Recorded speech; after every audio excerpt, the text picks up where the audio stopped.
Boy, do I have some exciting news to talk about here today that I'm really passionate about because it feels like we are finally getting over that hill, that giant monument that we have been trying to cross here over the last few years. And let me explain. As PlayStation 5 finally tops over here, like 38 million units here sold, as the ball is finally starting to roll here at a more consistent pace. It seems like we are finally getting out of that console shortage that we have been stuck in here, unfortunately, for the past few years.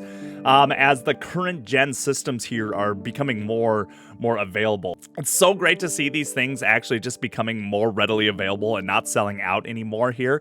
We were told at the beginning of the year that this would probably happen here this year, and just the way that things have been, I wasn't quite sure if I could fully believe it here or not. But we're gonna go over kind of a lot of things here today that shows that we are finally heading in the right direction. Starting with just kind of the monthly sales here, actually. For the PlayStation 5 versus the PlayStation 4, I thought it was a good comparison here to go against. And surprisingly, I was a little shocked to see that PlayStation 5 here, the blue line, was trending a little bit above PlayStation 4 for a while there. But I think that throughout the rest of the months here that the console sold, you kind of could maybe see where apparently a little bit of that supply shortage here was coming into play, and it couldn't continue to sail past here the PlayStation 4, and it kind of hindered its sales a little bit. But I'm surprised that it actually kind of maintained a decent line here as much as it did. It must meaning that they were still able to push out quite a bit of consoles, just not enough to meet the demand, since the demand was so tremendously high to try to get like a PlayStation or an Xbox or something like that to go forward, that they just probably couldn't get soared above just due to their restraints. And so where are they kind of sitting here right now? We're actually a little bit more right here. This graph that I pulled up here is a little bit more out of date, but we're a little bit still just right behind the PlayStation 4 here sales. And then, of course, this is the future here on what to go. And so if the console is more readily available here going forward, we could maybe potentially to see if that demand is still there, things popping above. But then, of course, we've actually still got some pretty big hurdles here to go up and forward to see if we can continue to sell over the PlayStation 4. So going forward here is going to be a really big dynamic shift, I think, to see if we are on point to continue the PlayStation 4 legacy, because the PlayStation 4 has definitely ingrained a massive legacy going forward. It set the mark really high on something to beat here, and it'll be definitely interesting now that consoles are more readily available to see if the PlayStation 5 can soar over here that mark going forward. I think we're going to learn a lot more information here at the end of this year. But like I was saying, so is it readily available about anywhere? Well, here's the PlayStation official website right here, and of course they're doing this deal where you can get Ragnarok for basically the same price as a PlayStation 5 disc version, which I think is great. Finally that it's available. It's almost like a way to celebrate, and here's basically a free game here as well.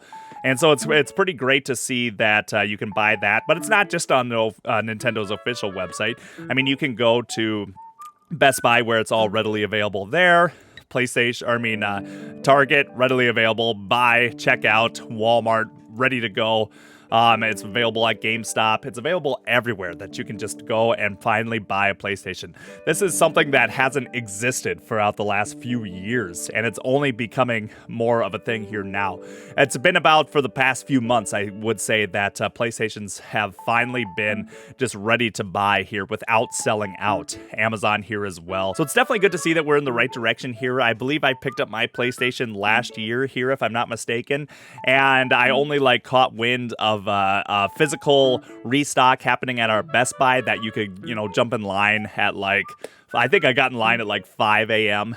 to wait and finally get my hands on a PlayStation. I was totally afraid that they weren't going to have enough. I was like 30th in line or something like that, but they had enough to go through, and that's what finally secured my PlayStation. Otherwise, I tried online restocks all over the place. I always tried hopping in the queue systems and everything like that everyone had, but I'm sure that since everyone else was there, I tried countless times, and I could just just never secure one. So I was glad that I could finally get my hands on one with like a physical location restock that was happening. But at least that's not a thing anymore.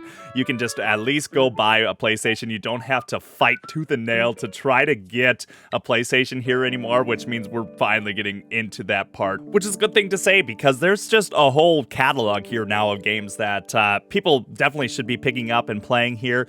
You at least have, if this is your first time gonna go out there and pick up a PlayStation 5, you at least have like a huge catalog of stuff that you can get here now.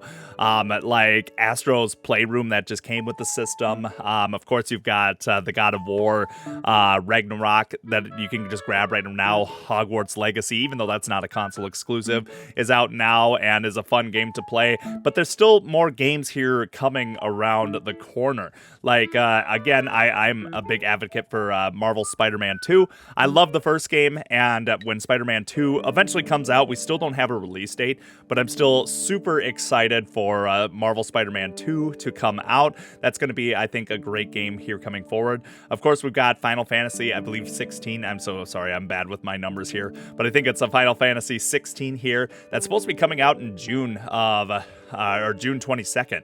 So that'll be right around the corner here. And another game that I thought kind of looked fun, After Us, here looks like a really fun kind of game as well. And so there's honestly should be about about anything for anyone here releasing on the PlayStation 5, either coming in the future or with the catalog that they already have here or legacy games that they have on the system.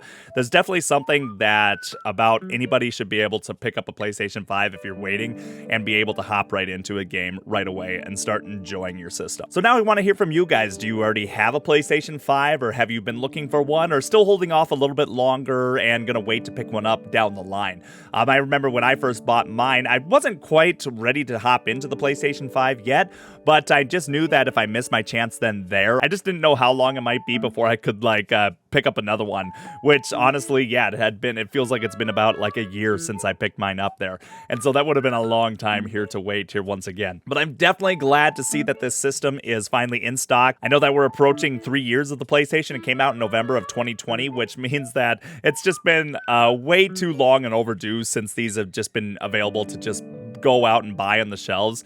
And so I'm just excited for everybody that's able to get whatever system that you want, just be able to walk into a store, finally purchase it, and play these games that have been out for so long here now. Thanks everybody for watching to the end of this video, and until the next one, we'll see you around. Have a good one. Peace!